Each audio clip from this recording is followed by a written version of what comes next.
That's 590 million. Ito po, tinira na namin ng 7, 9, saka ngayon, kulang-kulang mo ito 300 million. Bakit naging 500? Although alam naman na nila na binalik ko yung batas. Now, ito yung July, August, September. Gaybi ng October. Chairman, Treasurer, Secretary, Agawad, paano yung 3 bulig namin? Tatanungin kayo niya. Para lang hindi kayo kasi unang-una, it's not your call. Total, bati-bati naman na tayo. Napatawad ko na kayo. Ayoko naman na, alam mo, usually yung mayor, no? O siguro sa pagkalahatan na lang, ang isisisi niya, napakawalang iya kasi yung chairman mo di ba gano'n? Hindi yun. Because it is not your call. It is not your fault. It is the law. At yung kakayanan. Pero pagka ipinaliliwanag ninyo ng maayos, nang walang halong mali siya, maniwala kayo, mauunawaan tayo ng ating mga matatanda sa Maynila. Alam nila yan. Naintindihan. Saka sinabi ko na yan ng kampanya. Sabi ko sa kampanya, pag nagkatataon kami, sabi ko, anong gusto nyo? Isang bulig, pero laway lang? O maling anda, pero tapat at totoo? Sabi ko lang, 500, okay. Kasi yun talaga ang kaya lang. Mangyari ngayon, paano ngayon yung 3 bulig? Basta sabihin mo lang sa kanila, steady lang sa deadly. Pagka nakakaluwag-luwag ako, bubombayin ko. Bulog-bulog ako. But for the meantime, I just want to fulfill a promise, a commitment. Cake nila, gatas nila, pension nila. May pension ulit sa December. Tapos sabihin niyo sa kanila, nga pala, sinabi ni Yorme, tuloy daw yung pamasko ng senior citizen. Sabihin niyo sa kanila, yari na yan. Tutuloy ko yun. Basta lahat ng sinimulan natin nung araw, ibabalik natin. Now, tanong, Chairman, Secretary, Treasurer, kailan ba ibibigay yun? Pag sinabi naman ni Yorme, nakaluwag-luwag, pwede din kung susunod na quarter, or maybe next first quarter. Depende talaga kasi talagang ngangang-nganga tayo. Hindi ko na kailangan asinan ng sugat o kalamansin pa ang sugat. That's the truth of the matter. We are really in chaotic fiscal situation. Pero, makita ninyo sa awa ng Diyos, nakayari ako ng 300 milyones. But, having said that, isa pa sa kakaharapin ninyong lahat sa Pasko, tosgas na naman kayo. Patay na. Christmas party rito, Christmas party roon. Chairman, wala pa tayo dyan. Wala na rin kayong pera by the time. Rest assured, you tell them, you tell our people, dati ng Disyembre, yung dati ko nang nasimulan, kahit nagipit tayo nakapag-subi na ako na hindi ko makukunan naman. Lahat ng pamilya sa barangay ninyo magkakaroon ng pamasko ngayong Disyembre. So, makabawas na lang ako sa makaharapin ninyo kasi hindi naman pwedeng bunot ng bunot si chairman, si Kagawa. Talagang mahirap ang buhay. Maasa ka ng tao sa diwa ng Pasko. Pangatlo, nadali nyo na yung first quarter ninyo sa second quarter ninyo na itinago sa inyo nung nakaraan. Kung hindi ko pa natagpuan, Hindi ko malalaman na hindi pala ibinigay sa inyo. Anyway, nabigay na ng syudad. Yung RPT, nakuha nyo na, di ba? Hindi nyo ba nakuha? Sino hindi nakakuha? Wala akong pinili. 896 yun eh. Yung first quarter, galing sa city. Yung galing sa city. Hindi nyo nakuha? Mahinang uri kayo, baka may tumira ng libreta ninyo. Kasi sa libreta nyo papasok yun eh. Di ba? Meron lang 27 barangay. Sa Veterans Bank yata yung bangko nila. Pero nahapon doon. Eh ngayon, may mga pumapasok-pasok na ng pera. Pero kumanata kayo mga chairman. Hindi matatapos kung taon na ito for our third quarter and fourth quarter. Yung galing sa city, i-share ninyo. Galing sa city. Ilalabas ko para kahit paano may mabulot kayo sa Pasko. Okay? Pangapat, sino may birthday na October? Birthday mo? Sino mga birthday October? See you. O natutuwa ba yung mga kagawad nyo? Secretary Treasurer nyo, mga nag-birthday ng July. No, boss. Hindi, sama-sama tayo. Yun lang, parang as a token of gratitude to your effort in performing your duties to the community. Gusto ko sama-sama man lang tayo, at least every month. Walang gumawa no, but konting cost lang naman yun. At least kahit pa paano, yung kapwa nyo halal ng bayan, si secretary ninyo, si treasurer ninyo, si exo nyo, sama-sama tayo. Eh mga may birthday ng October, makaka-birthday ko kayo, makikita tayo. Ha? O, sa katapusan, tama. Okay, sa katapusan pa. Every month yun eh. Isa-celebrate natin. O, sigurado naman, di kayo mawawalan.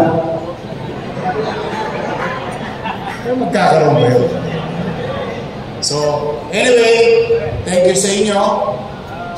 I hope this type of system is much efficient and safer for each and every one of you managing this bulk of money. I entrusted it to you because I believe in you and showing respect and our good faith and goodwill when we said, kapwa-tawad na tayo, wala na kayong atraso sa akin.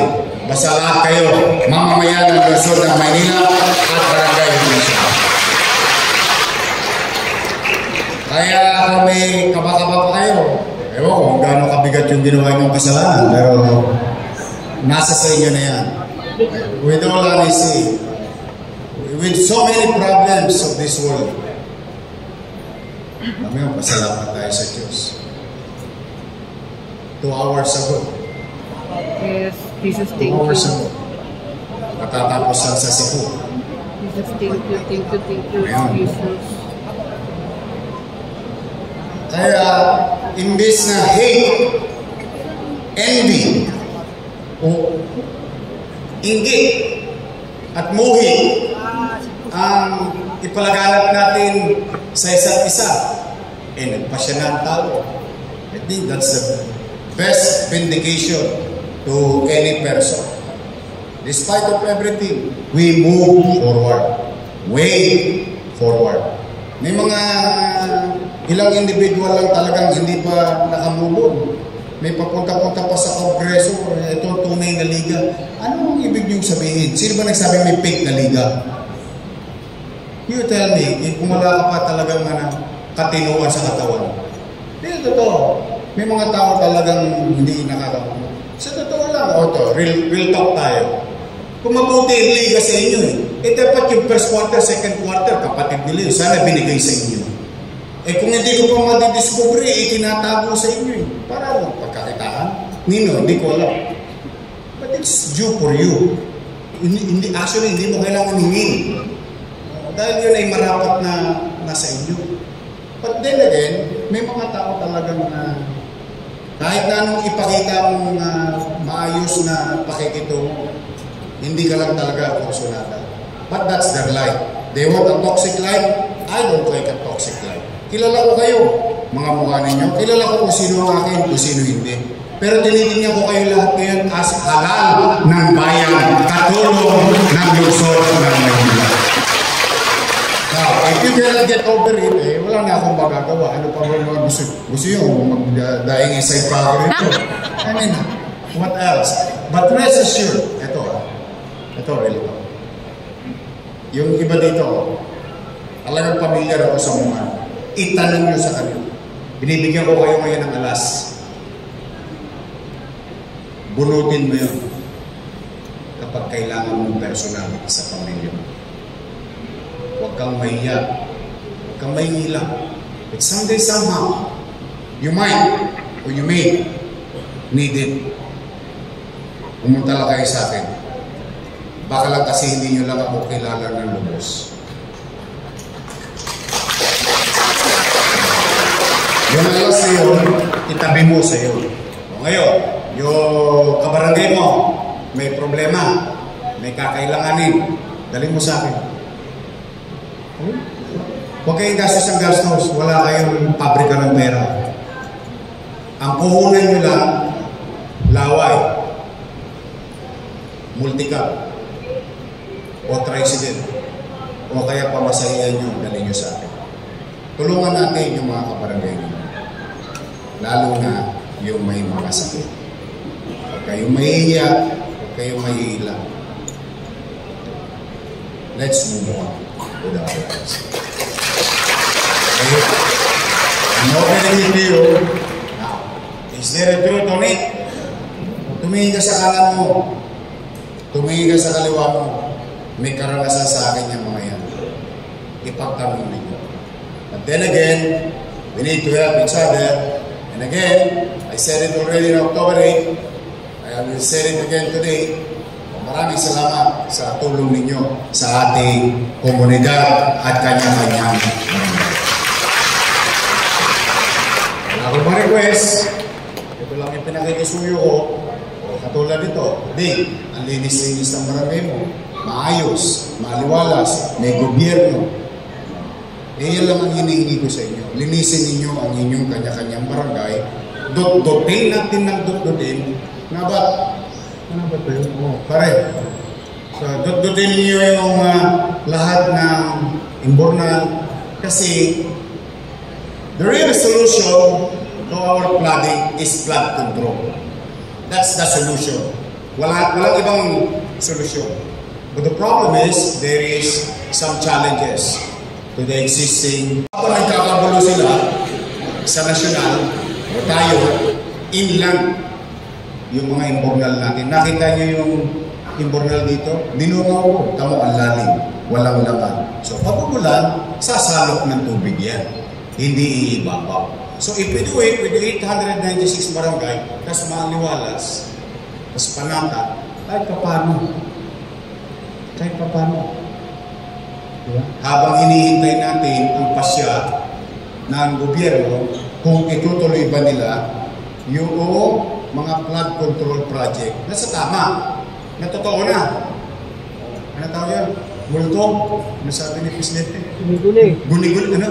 Guni-guni. Na totoo na, because that's the solution. Nothing more, nothing less. But for the meantime, tayo dito. In our own little way. Hukayin natin ang hukayin yung mga imbornal. Anyway, mag-charge nyo din naman yan eh. Diba, Chairman? Oo, magagamit nyo din naman yan eh. Oo, mapagagastosan nyo rin naman yun.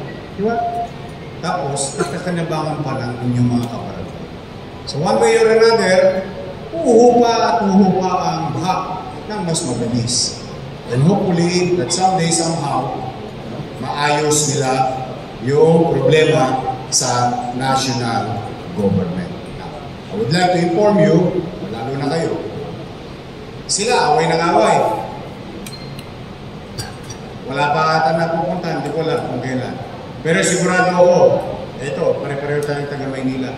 Sigurado ako, naka 167 million na ako sa kanila. 167 million na ang nasingil ko sa mga kontraktor ng flood control. Natiyak na ako doon dahil natanggap doon eh.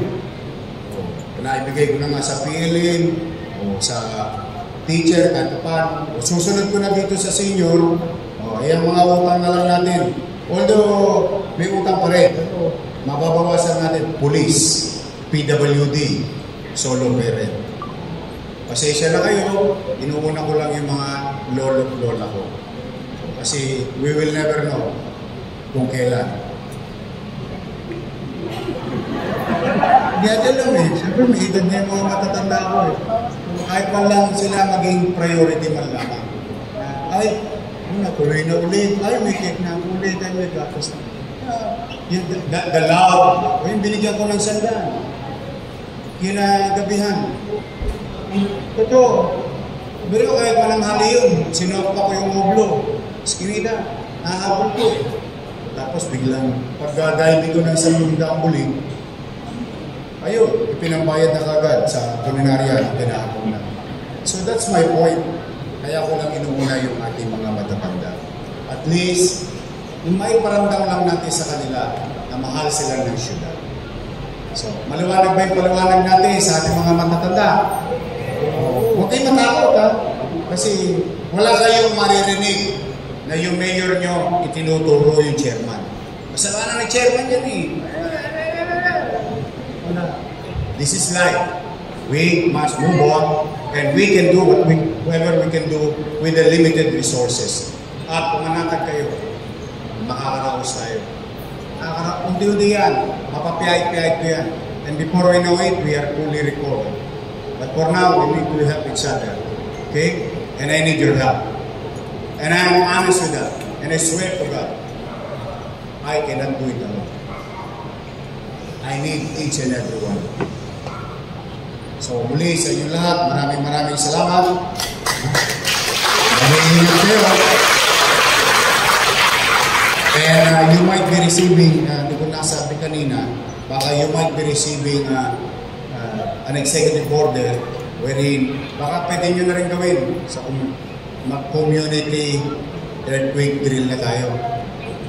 Hindi na school, hindi na institution, pang community na. We're gonna do it, baka lang gusto ninyo. Mag-gano na kayo, mag-gayat na kayo.